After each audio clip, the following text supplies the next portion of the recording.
I am, as a public servant, completely financially divested of any conflicts of interest with any healthcare companies, any stocks, any lawsuits that I would financially benefit from. Are you?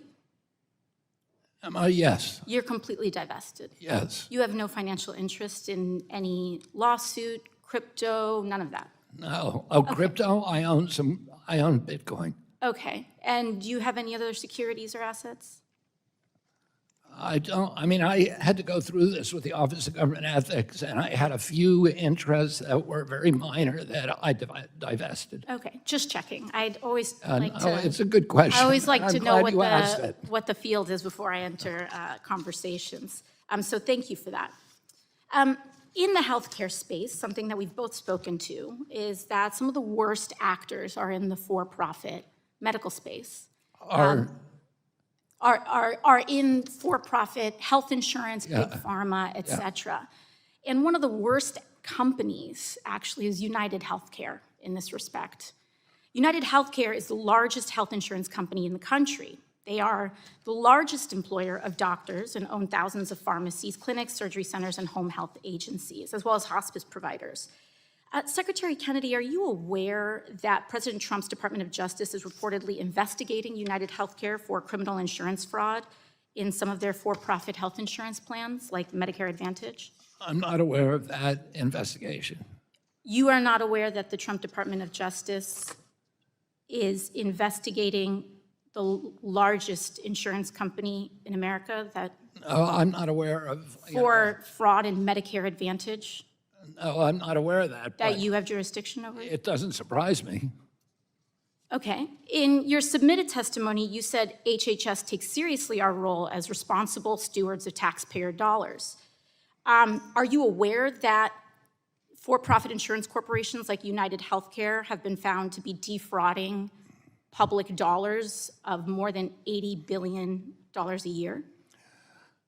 I'm not aware of that number, but I'm aware that there's that? fraud across the for-profit sector. Respectfully, Secretary Kennedy, if we're making decisions around waste, fraud, and abuse, this is the largest source of waste, fraud, and abuse of public dollars in the public insurance space. Did you say $80 million? $80 billion a year. 80, did you say 80 million or 80 billion? 80 with a B, billion. With a B, yeah. If that's the case, why did you nearly double the rate that taxpayer dollars give for-profit insurance companies like United next year, if you don't know those things? Double the rate? How did I do that? So your agency nearly doubled the taxpayer dollars that for-profit insurance corporations like United will be paid next year, meaning these companies, the largest of whom is under investigation, criminal investigation by the Trump administration, will be receiving an additional $25 billion from your agency. How is that happening? I would be happy to submit to the congressional record evidence of this. I will enter the CMS press release from April 7th of 2025 into the record, which states that Medicare Advantage corporations will now receive a 5.06% increase in payments next year under your jurisdiction, Mr. Secretary. Well, this is up from 2.2%. I mean, we're raising Without was objection. proposed from the Biden administration. You are doubling the rate that the Biden... The gentlelady's time has criminally expired. investigated companies. The gentlelady's time has receiving. expired. The chair now recognizes the gentleman from Michigan, Representative James, for 5 minutes of questioning. Mr. Speaker, I want the American people to know, with eyes wide open, what is inside this bill. This measure, first introduced by Representative Mike Collins, would require ICE detention for illegal aliens who are charged with, arrested for, or convicted of any burglary, theft, larceny, or shoplifting offense. Now, the Democrats have argued that, well, mere accusation of committing a crime should not be grounds for detention, and besides, shoplifting's no big deal. Well, they ignore the fact that Every illegal alien is currently required to be detained by current law. Laken Riley was killed while going for a jog. That's the issue. An innocent woman who never did anything to anybody harmful in her life, that wanted to be a nurse, that wanted to help other people, that couldn't even get the last damn telephone call from her mother, was murdered. And then I hear from the ranking member, well, the vast majority of illegals don't commit crimes. My God, I hope not, because we've got close to 10 million of them, as best we can tell. But there are hundreds that were on the terror watch list, thousands that have committed crimes and where the problems really do exist. And that's unacceptable. We stand here just 2 days after President Trump gave unconditional pardons to violent criminals who attacked our nation's capital on January 6th. And these are the people who want you to believe, who want us to believe that they're trying to, quote unquote, keep criminals off the streets. When they are opening the floodgates. I want the American people to know what is in this bill. Because in the guise and in the wake of tragedy, we are seeing a fundamental erosion of our civil rights. In this bill, if a person is so much as accused of a crime, if someone wants to point a finger and accuse someone of shoplifting, they will be rounded up and put into a private detention camp and sent out for deportation without a day in court, without a moment to assert their right and without a moment to assert the privilege of innocent until proven guilty. Without being found guilty of a crime, they will be rounded up. That is what is inside this bill, a fundamental suspension of a core American value. And that is why I rise to oppose it. If you're a dreamer, all someone has to do is point a finger and you will be rounded up. And we have seen moments like these happen before. In the Patriot Act, in the wake of the travesty of 9/11, a fundamental suspension of American civil liberties. That is what we are seeing here today. Mr. Speaker, you may wonder why so many of our friends across the aisle who care so deeply about the rule of law happen to be so desperate to pass this bill, after they are unleashing people who attacked police officers here on this Capitol into roaming our streets, who are publicly saying now they want to get a gun. Suddenly, these folks care about public safety? I don't think so. Look no further than the price tag of this bill, $83 billion. They know that it can't be paid for. They know that the capacity is not there. And you know what will be there? Private prison companies are going to get flooded with money, who give this money, no doubt. I want folks at home to look. Look at what members of Congress are invested in private prison companies who receive this kind of money, and look at the votes on this bill. It is atrocious that people are lining their pockets with private prison profits in the name of a horrific tragedy and the victim of a crime. It is shameful. It is absolutely shameful. And Mr. Speaker, I'll conclude with this. In a few months, there are members of Congress who voted for this bill who are going to pretend they didn't know about all the bad things that are going to happen because of it. So when a private prison camp opens in your town, when a dreamer... Time has expired. I yield the gentlelady an additional 30 seconds. So when a private prison camp opens in your town, and they say, we didn't know this was going to happen, know that they did, and they voted for it.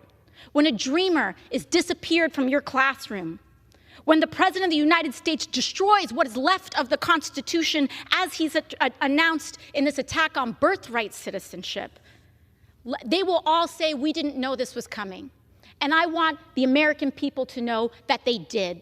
This vote represents it. And with that, I yield back. Thank you very much. President Trump had issued some statements throughout this process saying and urging, insisting that this bill does not cut Medicaid. He's also said some things, he says he doesn't think I'm too much of a smart person. And I'll tell you one thing. It doesn't take a smart person to know if you're being lied to.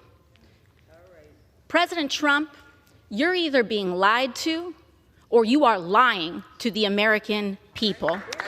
because this bill represents, in the text of this bill, the largest and greatest loss of health care in American history. 17 million Americans will lose their health care on this bill, not undocumented people, not quote unquote the disgusting term illegal, but 17 million Americans will have their health care cut from this bill.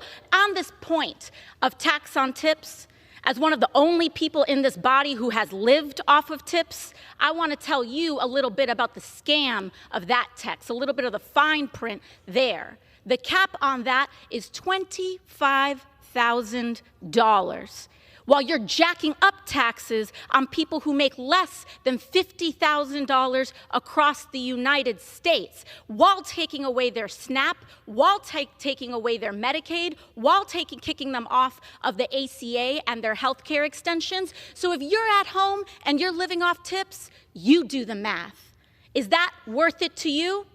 Losing all your health care, not able to feed your babies, not being able to put a diaper on their bottom in exchange for what? This bill is a deal with the devil. It explodes our national debt. It militarizes our entire economy, and it strips away health care and basic dignity of the American people. For what? To give Elon Musk a tax break and billionaires the greedy taking of our nation. We cannot stand for it, and we will not support it. You should be ashamed. If you actually listen carefully, every once in a while they let the mask slip about what they actually think about us. You know, just last week, President Trump's lawyer, her name is Alina Habba, she went on television, and when she actually had to be faced with explaining her job, and when she actually had to be faced with doing her job, this is what she had to say. And I love when AOC lectures Elon Musk about not being intelligent. I'm like, oh, she's such a genius. You know, I'm inspired by her every word. You were in the bar. You were in a bar. Yeah. You were in a bar, AOC. Well, that's Calm the only down thing and she not and to I have have a in drink, common. to serve one. Exactly. All right. I want you to understand that she isn't just talking about me here. She's talking about you. She's talking about all of us. Because the entire job of the president's lawyer is to speak for him. Trump hired her to speak for him. So imagine what it means for our country that the president's own lawyer cannot even conceive of a working class person being intelligent simply because of the job that they have. This woman could not even recognize the American dream if it was fed to her on a silver spoon. But understand that this kind of disdain for working people by the most powerful people in this country doesn't just come from not being raised right. It's a shorthand for Elon Musk and Donald Trump's entire political agenda and a certain ugly kind of politics, lying to and screwing over working people so that they can steal from our health care and Social Security and veterans care to pay for tax cuts for the wealthiest and bailouts for their crypto billionaire friends. This bill is cutting nearly $1 trillion in Medicaid spending overall. Why? Because down the hallway, they are trying to finance tax cuts for people who are inheriting $22 million houses. Because in 2017, Republicans and the Trump administration tried to increase the exemption of what you get a tax break on. If you used to inherit an $11 million house, you would get no taxes. You had no taxes on that, in that estate tax. They said that's not enough. We need no taxes on a $22 million house.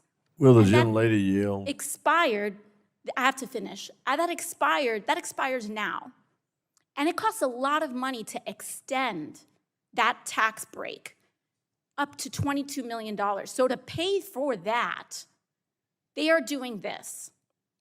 They are modeling and completely retrofitting the United States Medicaid system to model it after the state with the third most catastrophic uninsured American number in the country.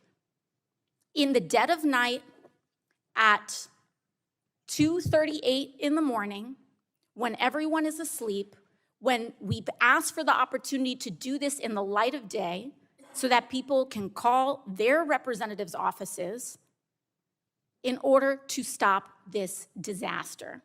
So let's be crystal clear about what's going on right now, because it's not so-called illegals who do not receive a dime in federal Medicaid dollars. That is a tall tale. Being nice today. And with that, I yield back. The gentlelady yields back. The chair recognizes the gentleman from Texas, Mr. Weber, for 5 minutes. Thank you, Mr. Chairman. I'm going to yield back to you. Thank you. I appreciate that. The number one goal of this bill is to make clear that if you're working, that the process can work to make sure that you keep your health insurance. Mr. Chairman, I have a Make sure you question. keep your health insurance. But at the end of the day, we believe that it's the right thing to make Medicaid coverage for able-bodied adults, just like insurance for every other American. Will the chair You've yield got for to a question? work to keep it. Will the chairman yield for a question? Actually, at time now, you want to keep going, Mr. Chairman? All right. We'll yield to the gentlelady. Thank you. In terms of some of the exemptions, pregnancy is covered, correct? May I interrupt? I'm glad you're addressing us instead of speaking to the camera. Yeah. Keep going. Pregnancy is covered, correct? Yes. As an exemption? I have a question. Given the Dobbs decision and the fact that many women in many states are forced to be All right, carrying. I'm gonna have to stop. I'm gonna reclaim my. Okay, my- what about reclaiming my miscarriage? time. Thank you. What about miscarriage? I'm reclaiming my time. Thank you. I just want to make the point that we'd like for you to address the Republicans and let's have a dialogue Okay. this way and not to a camera. Mr. Chairman, I yield back. But The gentleman yields, wait, gentleman yields back. But I'm asking the question, what about a miscarriage? The gentleman I'm yields trying to back. engage in the way that the gentleman The lady is requested me out of to. order. The gentleman yields back. Oh, so we don't want to Chair, answer is for there women having someone on the miscarriages and Democratic bleeding out in side parking who lots. looks to Okay. be recognized? We've had this conversation around the specific words that Republicans would like to use, like shifting. If I was in an office and I was shifting an employee, I'd be shifting them to another role or to another office. I don't hear the Republicans talking about where they're shifting these individuals to. Off Medicaid to what program? Because it's not just Medicaid, it's also the ACA, right? So you're making it harder for people to have health care, and you're not telling anyone where they're going to be shifted to. So if someone relies on Medicaid, right, and now they have these work requirements, this red tape, right, that like in Georgia, like in Arkansas, boots people from Medicaid, right, where are you, quote, shifting them to, right? And you haven't made that point clear at all or spoken to the American people who rely on Medicaid, who rely on the ACA expansion to know where they're going to go. And that's why they're so worried, and that's why we're so worried for them, because we know you're not reinvesting in the program. We know that you have no alternative to Medicaid or the ACA, and that's what's so alarming. And until you can answer those questions, we're going to keep calling out what harm this will do. But I want to yield to my colleague from New York, because I think she was about to touch on some really important questions that the American people need to hear. Thank you so much. I think my colleague from New Jersey, it seems as though I touched on something that was sensitive for the majority. But this is an important question.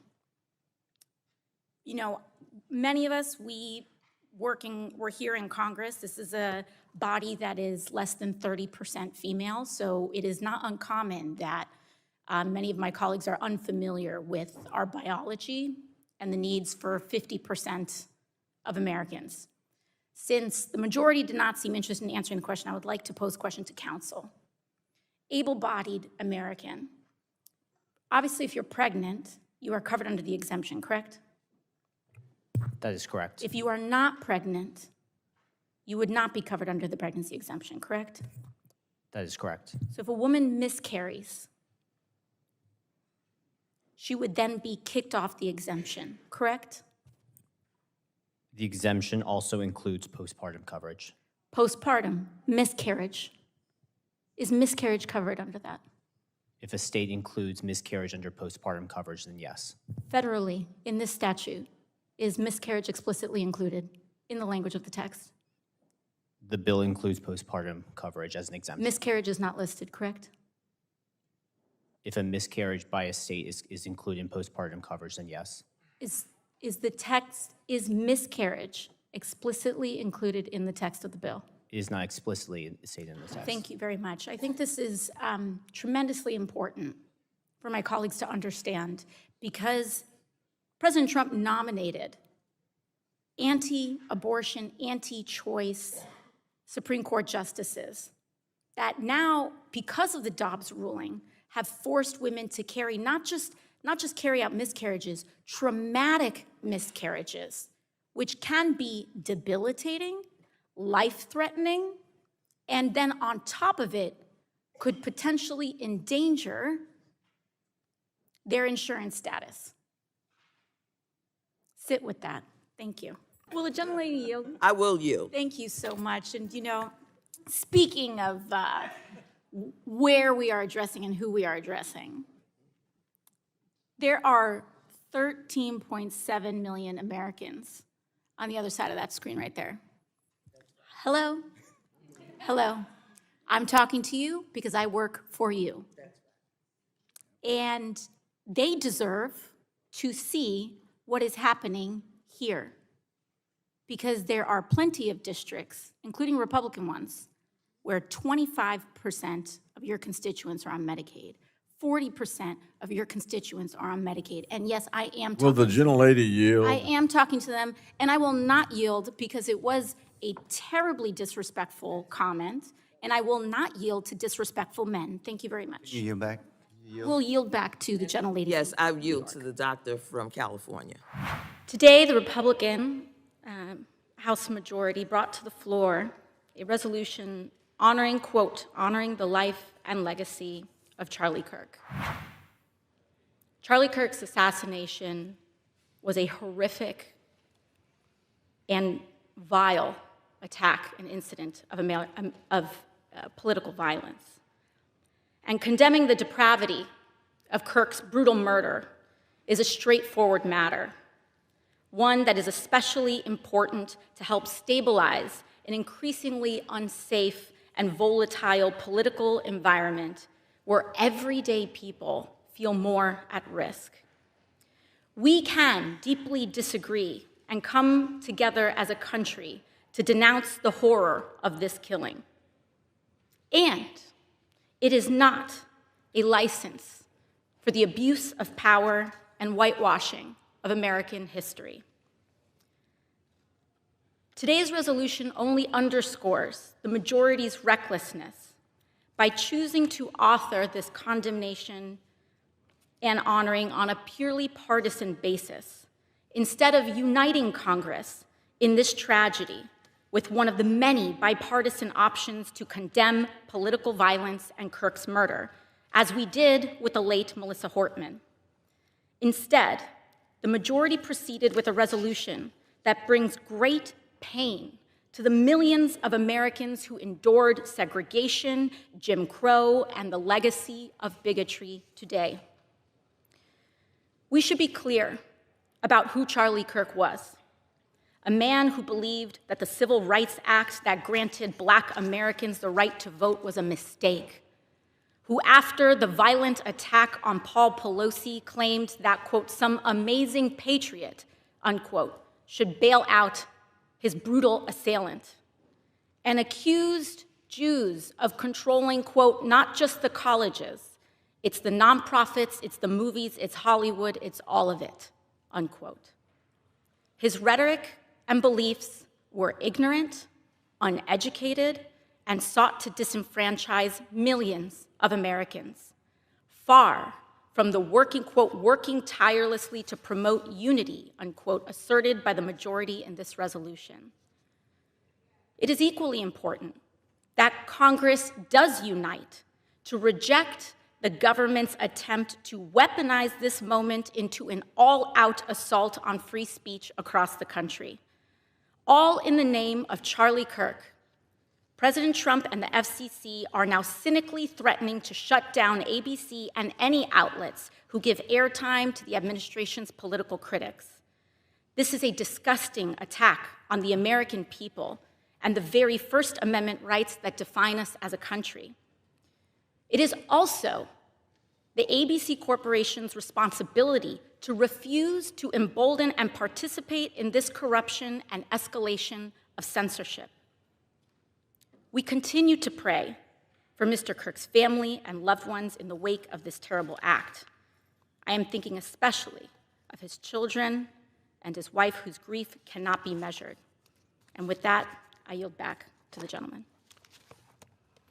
I bid the lady good day. Governor Walz, I just have to say, I know you're getting a lot of grief from the majority here, but you know, we are talking about individuals who have cheered on an individual who issued a Nazi salute from behind the presidential seal of the United States of America, who have cheered on the pardoning of individuals who attacked the United States Capitol and flew a Nazi flag and the flag of the Confederacy, traitors to the United States, sworn enemies of the United States of America, through the capital of this nation. And now they want to act offended because someone has the courage to say, if it walks like a duck and it talks like a duck, maybe it's a duck. So I want to thank you for not wavering to their bullying, which is unconscionable and sad to see. So I just wanted to let you know that, Governor. Thank you. Thank you, Congresswoman. To the three of you, Governor Walz, Governor Pritzker, and Governor Hochul, you three have each sworn an oath to uphold and defend the Constitution of the United States of America, correct? I'll start with you. Yes. Yes, ma'am. Yes, I have. And I imagine that also includes the Fourth and Fifth Amendment protections for due process and the rule of law. It does. Sure does. Yes. And that means protecting your people in your states, U.S. citizens and every individual, because that is what makes America great, that we are a land of the free and of rule of law, to protect them from infringements of their civil liberties, correct? Now, what we are seeing is a pattern where ICE is breaking the law. We have the detention of a U.S. citizen who has been detained by immigration officials. We have ICE here that has also blamed and arrested U.S. citizens for being simply suspected of being an immigrant, largely because of their appearance. In January, a Chicago-based U.S.-born citizen, Julio Noriega, was arrested by ICE and held in custody for over 10 hours. In April, a Florida Highway Patrol officer pulled over Juan Carlos Lopez Gomez, a United States-born citizen, and arrested him on suspicion of being in the country illegally. He had his real ID, his Social Security card, his mother presented his birth certificate, and they still didn't let him go. In May, U.S. citizen Leonardo Garcia Venegas was filming an ICE raid. He was arrested by ICE. In May, a veteran and U.S. citizen who is Puerto Rican, was detained during an ICE raid at his workplace in New York City. That's called a paper bag test. And your job, Governor Hochul, is to protect people from that kind of infringement, correct? Yes. Because all of us must adhere to the law, and no one is above it. So if a U.S. citizen tries to break the law, or if an ICE officer tries to break the law, your job is to uphold the law, correct? We absolutely uphold the laws of the United States Constitution and the Constitution of the State of New York. And sanctuary states are about U.S. citizens as well, having sanctuary against the attacks on our constitutional rights from illegal search and seizure. There is nothing preventing ICE from issuing a warrant and you having complete compliance with their request. Correct, Governor Hochul? We comply in cases where there's been criminal activity alleged. Yes, we always do. But we're not involved in civil immigration enforcement because our state police that I control have to deal with other crimes that they're solving. And apologies, I just have 10 seconds left. But when they say illegal versus legal immigration, they are trying to end legal status in the United States as well. Correct, Governor Pritzker, with the end of TPS and making people undocumented by removing legal status, ending legal status, and then having the audacity to call them illegal when they were here documented, correct? Taking students' visas away from people, taking their legal right to be in the United States away from them when they've been granted maybe years earlier to stay. So I don't want to hear about how this is about illegal versus legal immigration. They are attacking legal status and removing legal status. The Republican majority is anti-legal immigration in the United States. And I want to make that very clear, and I yield back. 13.7 million Americans. 13.7 million Americans are the number of people in this country whose health care are going to be stripped in this bill. Now, Republicans are going to try to tell you every single distraction in the book from that essential number. I want people at home to understand that Medicaid and the federal matching funds for Medicaid can make up 30 to 40% of some of the state budgets that we have going on back in your home. Republicans have put this bill together, rushed it together in a matter of hours on the back of a napkin, shaking it, walking out of the White House, and brought it right here to this floor. They are defunding Planned Parenthood. They are ending tons of Medicaid coverage for 13.7 million Americans, including Affordable Care Act coverage as well. And if you want to get an abortion and have a silver plan on a health care plan that you paid for, you will also be affected by this legislation as well. Also, allowing suppressors on guns to be deregulated to some of the largest amounts that we have seen since the 1930s.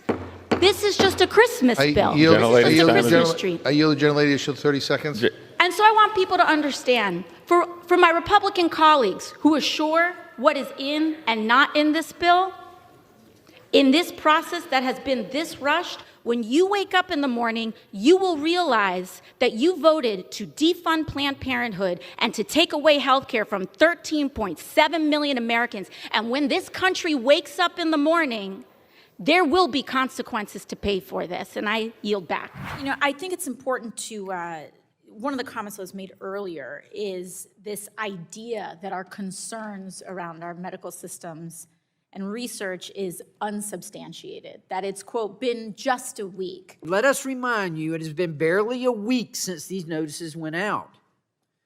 The American people clearly support the president's goals of eliminating government waste and bloat, and they want us to streamline our regulatory bodies. So before jumping to unsubstantiated claims that these cuts will hinder such innovation and research or negatively impact our preparedness and response infrastructure, let us take a moment to look and see what further action the administration takes to improve the efficiency, the transparency, and overall effectiveness of our public health system. As someone who represents a large hospital network that receives a lot of research funds, telling people to wait, that it's just been a week, that we don't need to be so concerned, I think you should tell that to someone with an experimental pacemaker that's inserted in their body right now whose research is now imperiled. We've got folks in these systems, researchers, people who support this research that have just been laid off, people with medical devices, experimental medical devices, implanted in their body that have been abandoned due to this reckless idea that we can just come in and lay off dozens of public servants as though their work does not matter, as though it has no impact on everyday people. as though these breakthroughs are not in peril. The way that scientific research works, you can't just blip things and turn things off. Cancer research, medical research, short-term research, cell cultures, these are not things that you can just take out of a fridge, dump it, and put it back in again. Companies, when we talk about innovation in our treatments, companies are working to try to get these treatments approved. And these kinds of blips and delays and disruptions in sensitive scientific processes may force these experiments to start all over again, delaying approvals by months, if not even years. This amendment is very simple. It is not asking for extra dollars. It is not asking for large changes. It is not asking for structural shifts. It is saying that we need to examine these disruptions and the impacts that they have been having on everyday people to make sure that people are still safe. And respectfully, as it pertains to the FDA already being mentioned in oversight plans, in previous oversight plans, one thing that is not included in previous oversight plans that is different from today is DOGE. DOGE did not exist 2 years ago. 19-year-olds were not raiding the Treasury 2 years ago. People who have no idea with medical background have not been hauling in and creating kangaroo courts for scientists to dismiss them 2 years ago. That started happening now. Elon Musk is not a scientist. He is not an engineer. He is a billionaire con man with a lot of money. He does not have this kind of good background. And in fact, while there's some disruption over that, I sincerely ask you all to examine what expertise he has in approving medical devices, in biomedical engineering devices. And if you all think that he is an expert in that, I've got a bridge to nowhere to sell you. These are people's lives that are on the line, and we cannot laugh them away. Genuinely, please, I am asking you to please support this amendment for the people who have medical devices stuck in their body. Thank you, and I yield back. Are you familiar with how many Americans are employed by the energy efficiency sector nationally? I am not. It's about 2.3 million workers. About 2 out of every 5 energy jobs in the United States are related to energy efficiency. Can you guess what is the fastest growing category of energy efficiency work in the United States?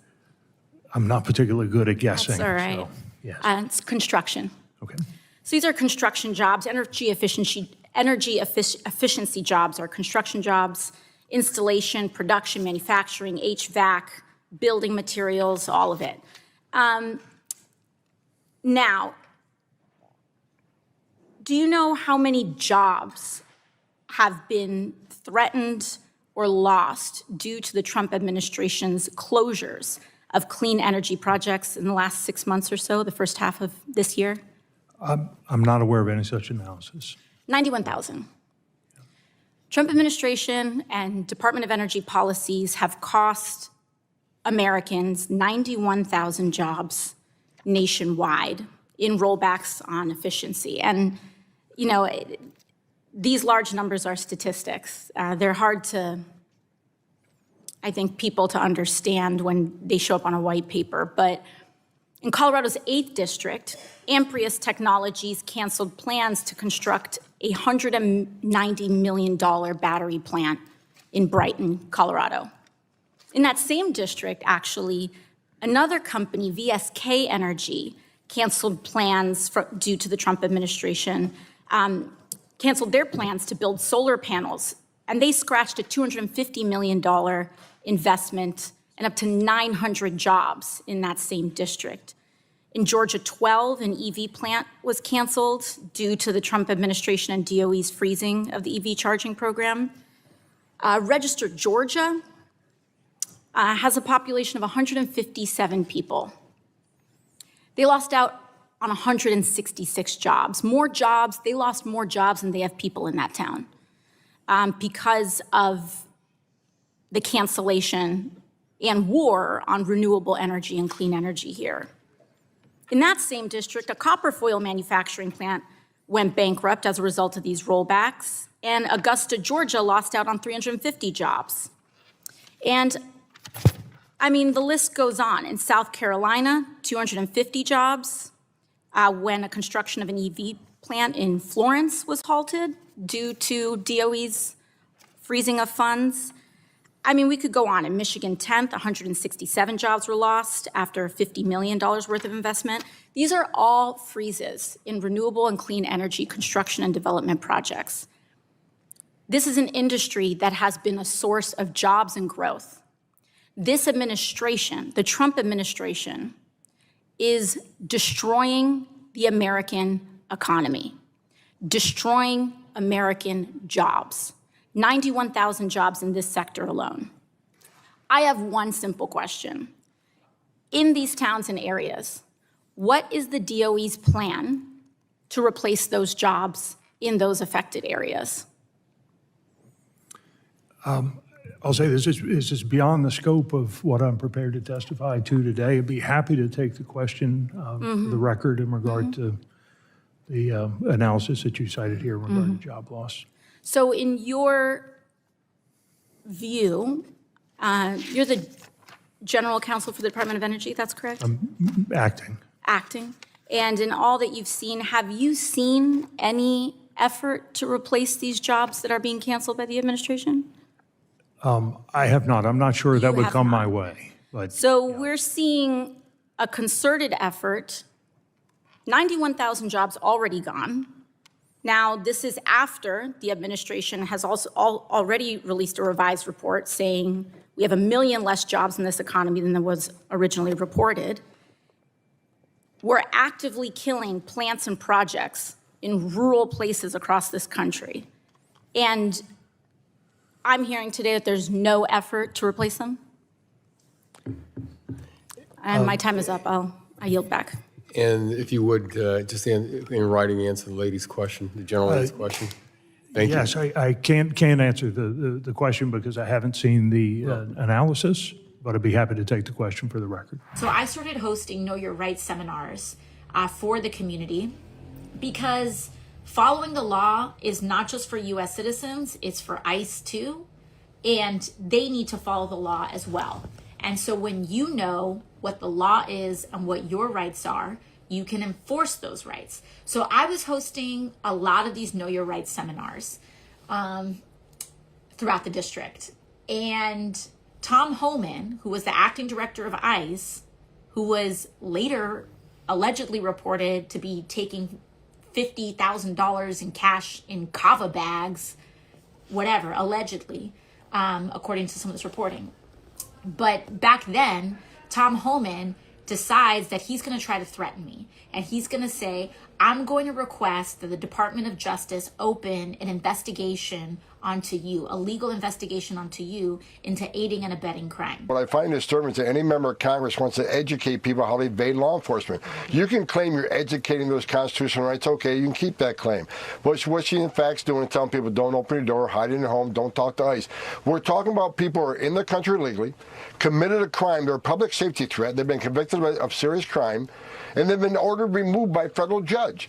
So it's like AOC and others don't want ICE to enforce the laws that they enacted. I've asked DOJ, where is that line of impediment, of interference? Now, if someone stands in your way, prevents you from arresting somebody, put your hands on you, that's impediment. But what line is telling people to hide from ICE, not open the door? Where do you cross that line on impediment? So I've simply asked the Department of Justice, give us that line. You have talked to them about this. That's what you're saying? Absolutely. Excuse me?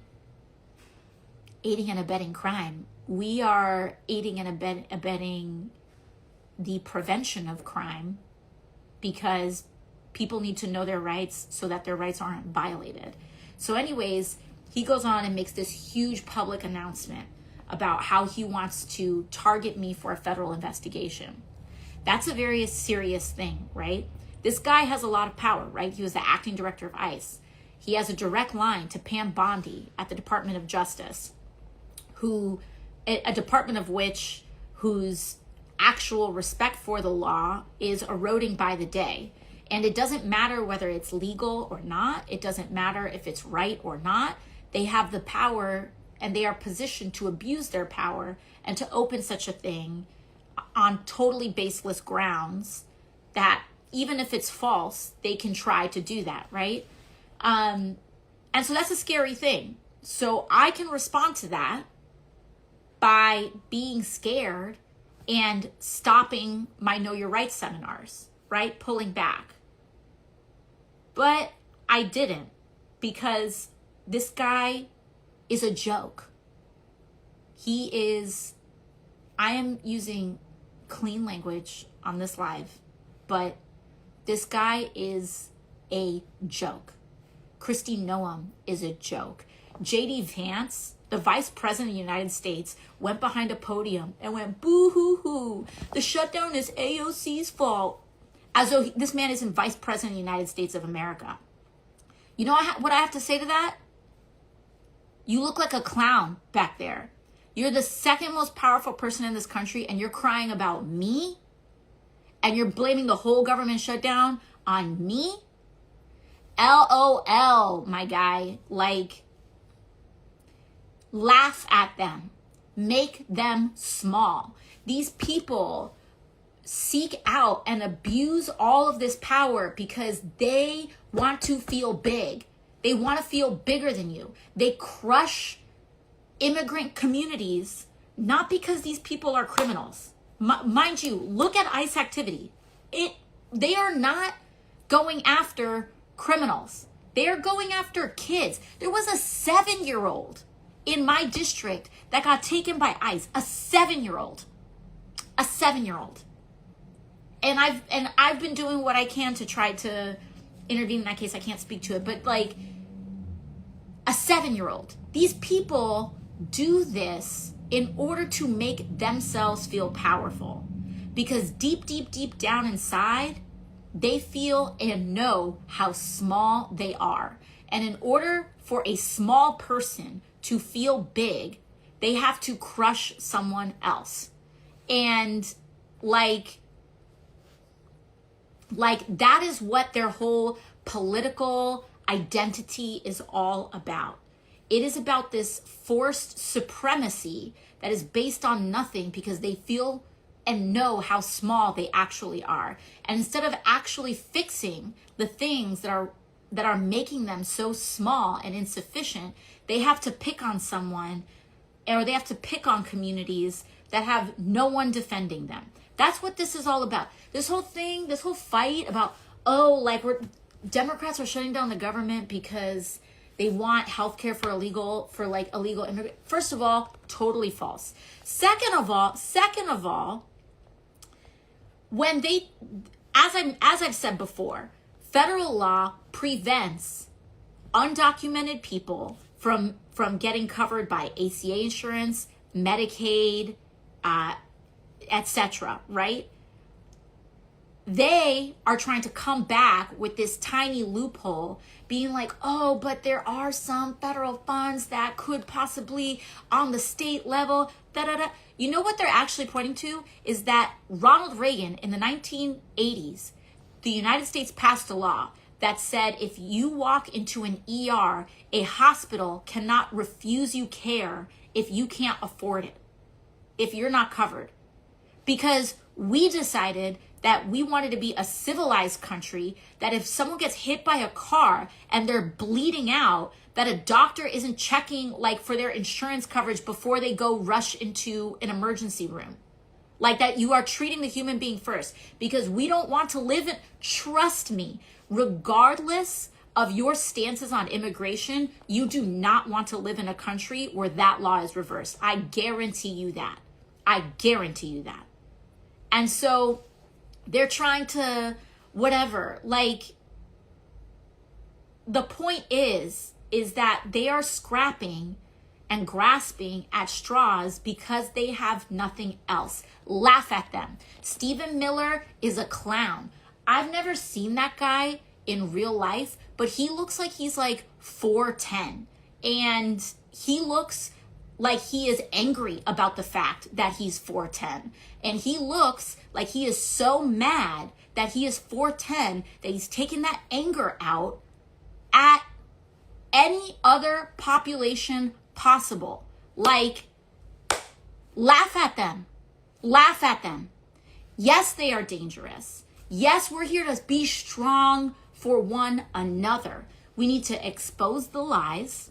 We need to never let off the gas when it comes to protecting one another, exposing the lies, documenting things. We're seeing this too, right? And so I think it's very important to be able to hold multiple things at once. And we've seen this work in other cultures. We've seen this work in other countries. Yes, the resistance to authoritarianism is very real. The risks of abuse of power are very real. But one of the most powerful cultural things that you can do to a political movement that is predicated on the puffery of insecure masculinity. That's what this is about. This isn't, people talk about toxic masculinity. More than, it's like, let's put that to the side for just 1 second. This is about insecure masculinity. And one of the best ways that you can dismantle a movement of insecure men is by making fun of them. By having secure men who aren't afraid of successful people around them, who are good dads, who have strong values, also participating in that as well. So like, that's what I have for that. And also someone said, short kings are great. Absolutely. I'm not here. I want to absolutely make sure that I talk about that.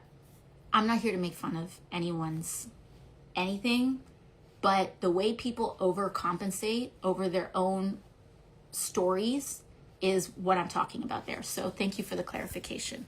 I appreciate that. Shout out to our short kings. Now, this bill was almost passed on December 17th within a bigger package to prevent the government shutting down. It has all of our support. For folks following at home, Democrats supported it. Republicans supported it. So why isn't this moving? It's not because there's no substance for it. All 4 witnesses testifying today are in support of it. Republicans are in support. Democrats are in support. So what happened? Well, on December 17th at 4:15 in the morning, Elon Musk began firing off a barrage of social media posts opposing pharmacy benefit manager reform, PBM reform. And all of a sudden, this bill that had almost unanimous support fell apart in a matter of hours. And the vote was postponed on that day. After he tweets, it gets canceled. Elon Musk tweets, we have nearly 435 members of Congress all on board of it. He sends one tweet and all of a sudden, everyone backs off. And it kills drug pricing reform that saves people money on their insulin, on their asthma inhalers, on everything that they need. And then to kick it off, 5 days after he kills pharmacy benefit manager reform, we get this tweet from Elon Musk. What is a pharmacy benefit manager? This was at 1:02 a.m. on December 31st of 2024, 5 days or so, a couple days after he kills the bill. So the problem here is not a substance issue. It's not a process issue. It's an oligarchy issue. It's a power issue. And this room is where the power of the people of the United States reside. Whether you're a Democrat or you're a Republican, everyone here was elected to be accountable to the people of the United States, not to be governed by tweet, but to be governed by their duly elected representation. And so we can get this done because there are more of us than there are of him.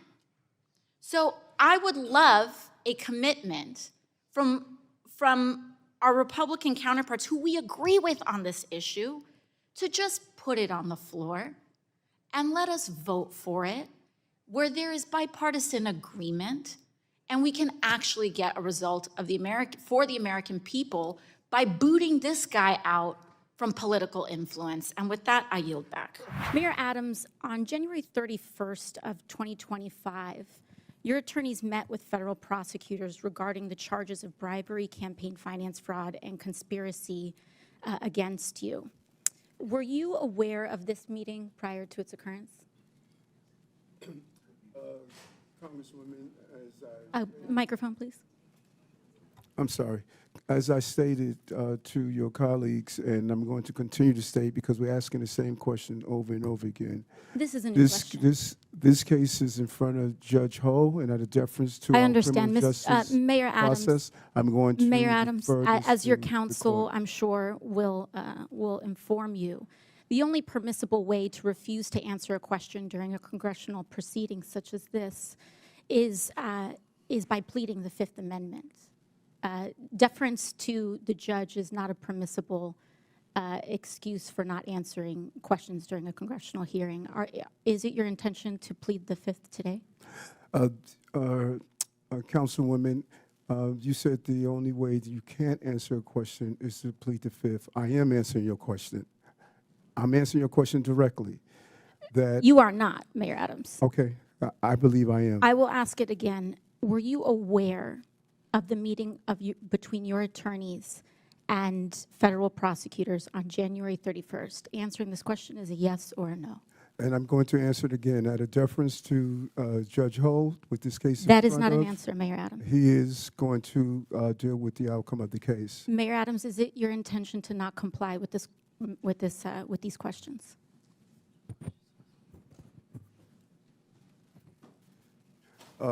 As I stated, I'm answering your questions, and what you're doing, let's be clear on, you're asking me about communications between my attorney and I. And I don't think I'll that move is on to the next appropriate question. If to it's be about- asking a question between my attorney and I, because we are in a country of law and order. I understand. And your So, Mayor relationship Adams, and who communications is with your your attorney should be respected. Who is your attorney? Alex Spiro. Alex Spiro, thank you. Now, Mayor Adams, have your attorneys ever met with city officials? That is not covered. I'm not asking about your conversations with your attorneys. Have your attorneys met with city officials, New York City officials? Any communication or activity between my attorney yes and or no? I is have up to your our attorney have and your I. personal You can reach out attorneys to, met with New York City officials? Alex Spiro, my attorney, to deal with those communications. Mayor Adams, in this meeting, did anyone representing you, including perhaps Mr. Spiro, agree or allude to any arrangement with the Trump administration that would involve changing city policies in exchange to reconsideration of the charges brought against you? You say in this meeting? Can you be clear? In the January on 31st meeting. Again, there was never any agreement, never any quid pro quo. And That's not what I'm nothing asking. wrong. Never any agreement, never any quid pro quo. Was there an and allusion to a nothing shift that to I've New York done City wrong. policy? Gentlelady's time's expired. And I just want to remind her, Mayor Adams is here voluntarily, and we appreciate that. The topic of the hearing is about our illegal alien problem and the drain on the cities and what the solution is. So Chair now recognizes Mr. McGuire from Virginia. Mayor Adams, are you aware that the former acting U.S. Attorney Danielle Sassoon was present at the January 31st meeting between your lawyers and federal prosecutors? As I stated, and you, Congresswoman, you appear to want to ask the question over and over again, and so I could only No, give these you are the very different appropriate question questions, over and over again. That this Okay, case is I in front of understand. Mayor Judge Adams, are Ho, you not and answering Joe this Ho question because you will believe be you will able incriminate to respond yourself? to the movement I of this understand. case. I Mr. in Chairman, I deference to would him, like I to would like submit have him to the handle it. congressional record Danielle Sassoon's resignation letter from the U.S. Attorney. Without objections ordered. Thank you so much. In her letter, the former acting U.S. Attorney, a registered Republican, a former clerk for Antonin Scalia, was appointed by President Trump to serve as acting U.S. Attorney was present at the January 31st meeting between Mayor Adams' attorneys and federal prosecutors. After that meeting with attorneys, the acting U.S. attorney resigned rather than dismiss the charges against Mayor Adams. In her letter, which I have just submitted to the congressional record, Ms. Sassoon stated that during that January 31st meeting, Mayor Adams's attorneys, quote, repeatedly urged what amounted to a quid pro quo, describing it as a, quote, improper offer of immigration enforcement assistance in exchange for a dismissal of his case, end quote.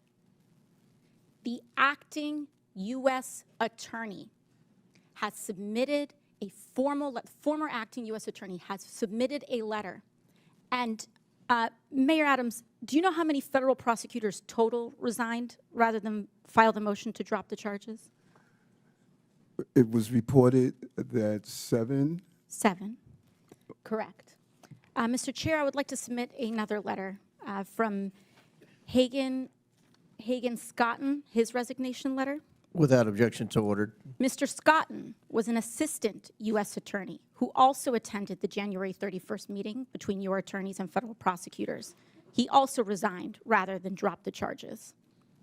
In his resignation letter, he stated, and I quote, "Our laws and traditions do not allow using the prosecutorial power to influence other citizens, much less elected officials."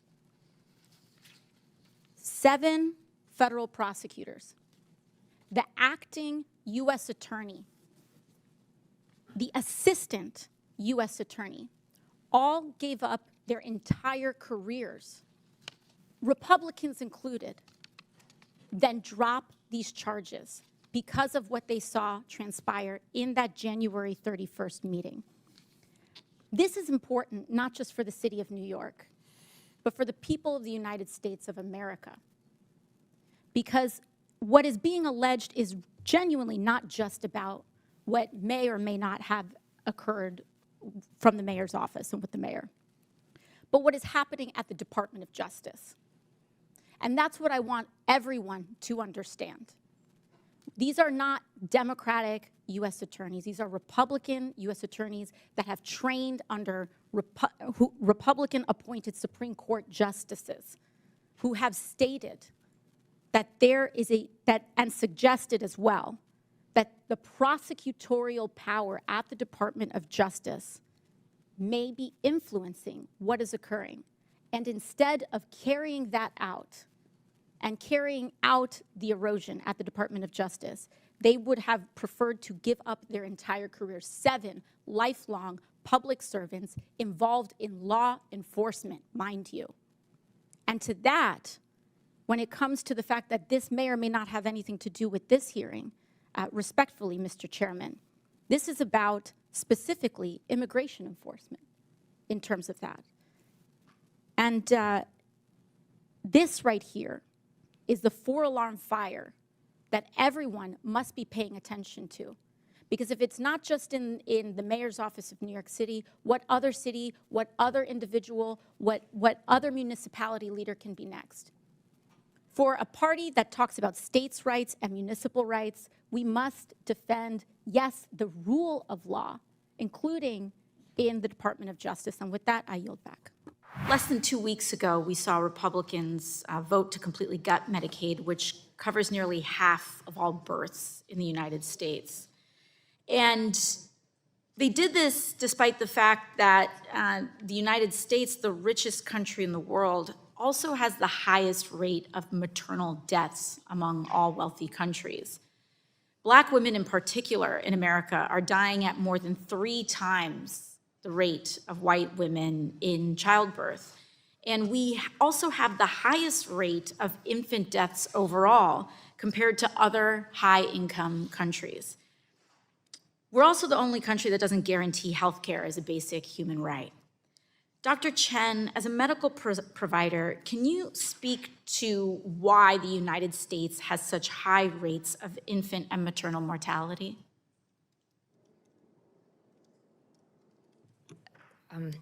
This is not actually my area of expertise, so I don't want to speak out of turn. Our Maternal Child Health Bureau does cover this issue very, very closely, and we're happy to follow up with you afterwards. I understand. And, given this, I also think it's important that we talk about the Healthy Start program. The Healthy Start is a federally funded bipartisan program whose sole purpose is to reduce infant deaths and improve the health of pregnant women and new mothers.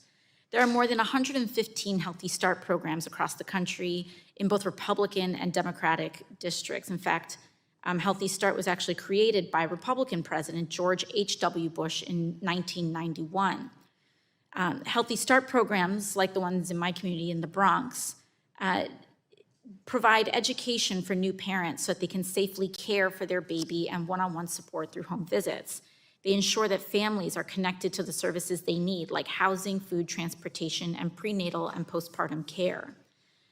Dr. Chen, your agency oversees the Healthy Start program, correct? Yes, in the Maternal Child Health Bureau.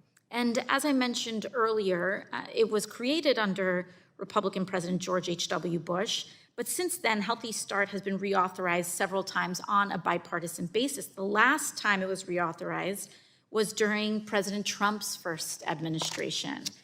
And that is because Healthy Start works. Women in Healthy Start receive earlier and more frequent prenatal care, fathers are more engaged, and babies are born healthier under this program. I'm proud to be leading the reauthorization of this with Representative Malliotakis and continuing the bipartisan tradition of this program. And I'd like to urge my colleagues to support this common sense bipartisan effort to reauthorize Healthy Start.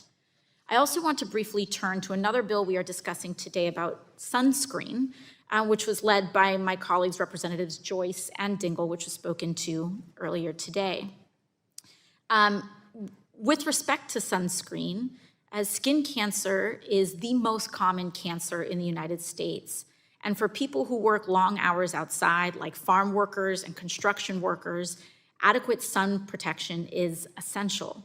Yet the Food and Drug Administration, or the FDA, has not approved any new sunscreen filters since 1999.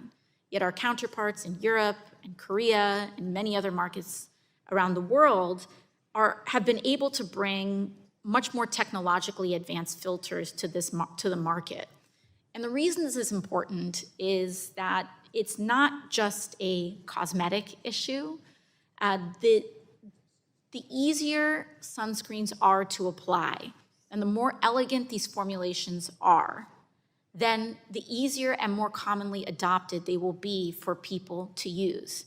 If they are uncomfortable, if they smell bad, if they have all of these other issues, folks who work on farms, folks that work in construction, people who work in the sun are less likely to use them, and it elevates cancer risks for working people.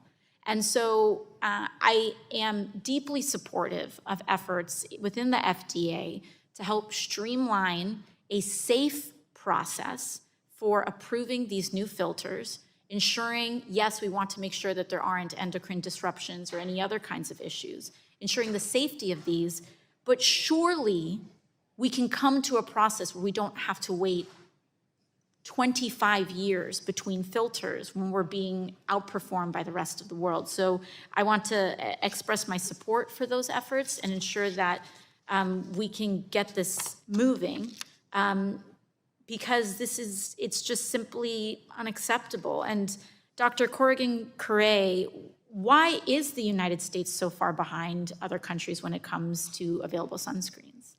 So in some countries, these are regulated as not as drugs, but they're regulated as cosmetics. And we regulate them as drugs, and we've done some testing. We know they're systemically absorbed, and we need to, look at that data. If we had that data in hand, we would be ready to review as many as sunscreens as was submitted. Thank you very much. And I yield back to the chair. Thank you.